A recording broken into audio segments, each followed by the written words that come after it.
क्या आपने कभी सोचा है कि रामायण और महाभारत जैसे महाकाव्य केवल धार्मिक ग्रंथ हैं या फिर वे किसी छुपे हुए ब्रह्मांडीय सत्य की ओर इशारा करते हैं?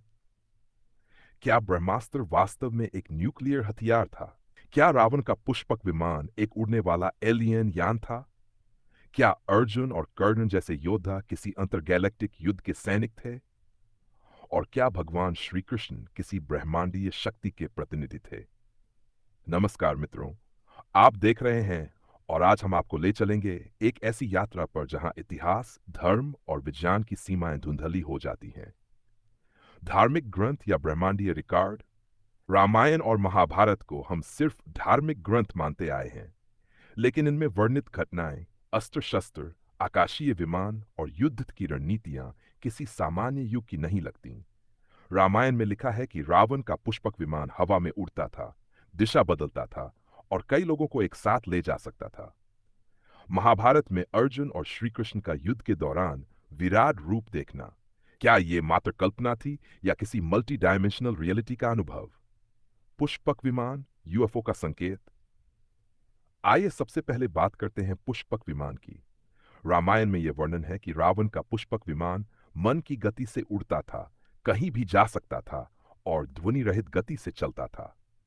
क्या ये विवरण किसी एडवांस्ड एंटी ग्रेविटी टेक्नोलॉजी की तरफ इशारा नहीं करते? आज के वैज्ञानिक भी साइलेंट प्रोपल्शन सिस्टम और ग्रेविटी डिफाइंग क्राफ्ट की बातें कर रहे हैं, ठीक वही जो हमारे ग्रंथों में हजारों साल पहले लिखा गया।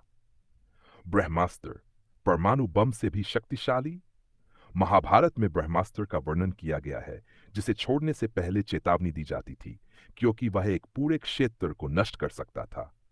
उसके प्रभाव का वर्णन पढ़िए। पृथ्वी कांपने लगी, सूर्य अंधकार में हो गया, पक्षी गिरने लगे और सब कुछ राख में बदल गया। क्या ये वर्णन आधुनिक न्यूक्लियर ब्लास्ट जैसा नहीं है?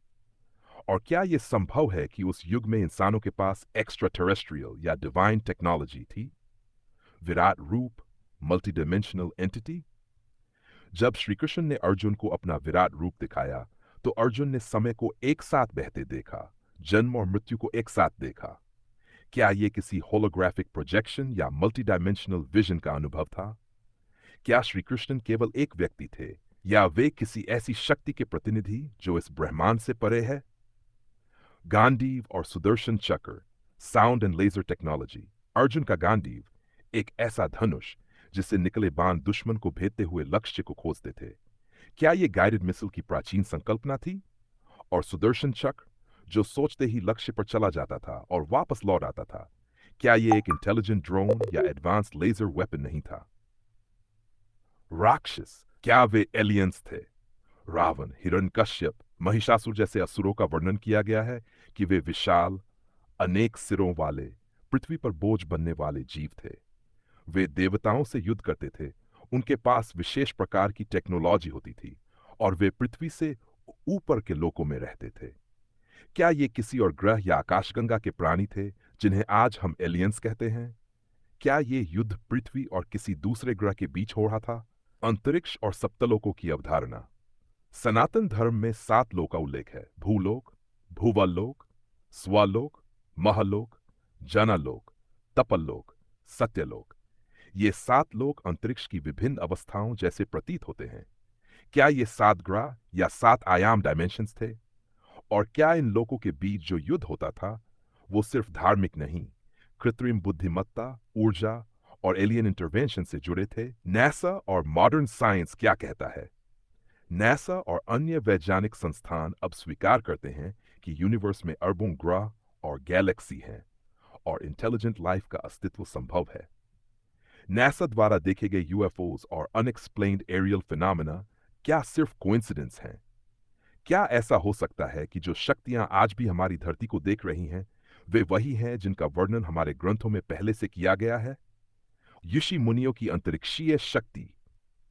हमारे ऋषि मुनि किसी भी युग की सीमाओं से परे थे। उन्होंने ध्यान और तपस्या से ऐसी शक्तियां प्राप्त की जिससे वे टेलीपैथी, ट्रांसलोकेशन और टाइम ट्रेवल तक कर सकते थे। क्या यह सब आध्यात्मिक था या उन्होंने किसी ब्रह्मांडीय शक्ति के साथ संपर्क किया था? क्या युद्ध सिर्फ पृथ्वी पर नहीं था? रामायण और महाभारत में दिव्य युद्ध का वर्णन है जो आकाश, अंतरिक्ष और पृथ्वी तीनों पर लड़ा गया। शब्द आते हैं आकाश मार्ग, दिशाओं का कंपन, तारों की लड़ाई। क्या ये युद्ध सच में तीन आयामी नहीं बल्कि इंटरडिमेंशनल इंटरगैलेक्टिक वॉर था?